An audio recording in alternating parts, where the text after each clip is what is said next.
মুগের ডাল তো অনেক খেয়েছেন, এভাবে কি কখনো রান্না করে খেয়েছেন? যদি না খেয়ে থাকেন তাহলে আজকের ভিডিওটা আপনাদের জন্য।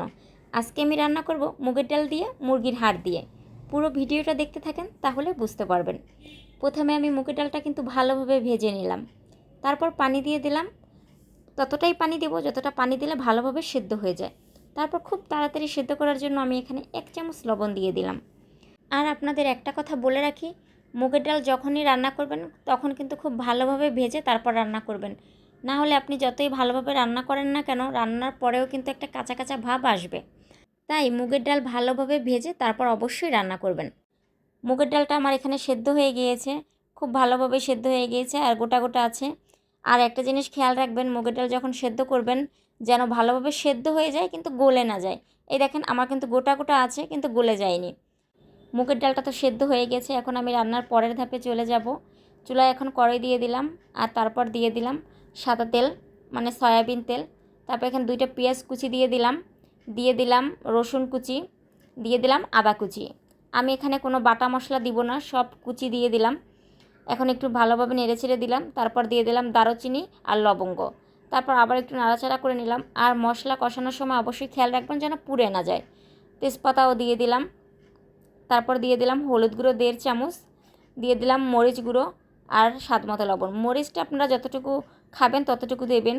আর তারপর দিয়ে দিলাম 1 চামচ গরম মশলা গুঁড়ো। আমি মরিচ এখানে 1 চামচ দিয়েছি, আপনাদের প্রয়োজন হলে আরও বেশি দিয়ে দেবেন। এই দেখেন আমার মুরগির হাড়, মানে এখানে পা দিয়েছি, গিলা দিয়েছি, কলিজা, মাথা, এগুলো দিয়ে আজকে আমি মুগের ডালটা রান্না করব। এখন আমি কিন্তু ভালোভাবে কষিয়ে নেব। অবশ্যই আপনারা কিন্তু ভালোভাবে কষিয়ে নেবেন, তাহলে খেতে একদম দুর্দান্ত হবে। আমার কষানো শেষে আমি এখন পানি দিয়ে দিলাম। এতটুকু পানিতেই আমার ভালোভাবে সেদ্ধ হয়ে যাবে, কারণ আমি কিন্তু ভালোভাবে কষিয়ে নিয়েছি।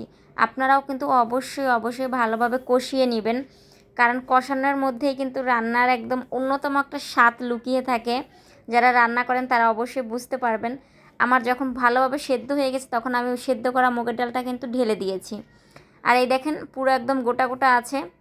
এরকম মুগের ডাল দিয়ে, মানে মুরগির হাড় দিয়ে কারা কারা পছন্দ করেন? আমার কিন্তু ভীষণ পছন্দ।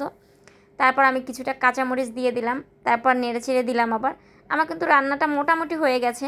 এখন শুধু একটু ভাজা জিরের গুঁড়ো দিয়ে নামিয়ে ফেললেই কিন্তু খাবারটা রেডি। এই যে আমি ভাজা জিরের গুঁড়ো দিয়ে দিলাম, তারপর একটু নাড়াচাড়া দিয়ে দিলাম। এই মুগের ডালটা কিন্তু ভাতের সাথে, রুটির সাথে, মানে পোলাওর সাথে, যে কোনো কিছুর সাথে খেতে কিন্তু দুর্দান্ত হবে।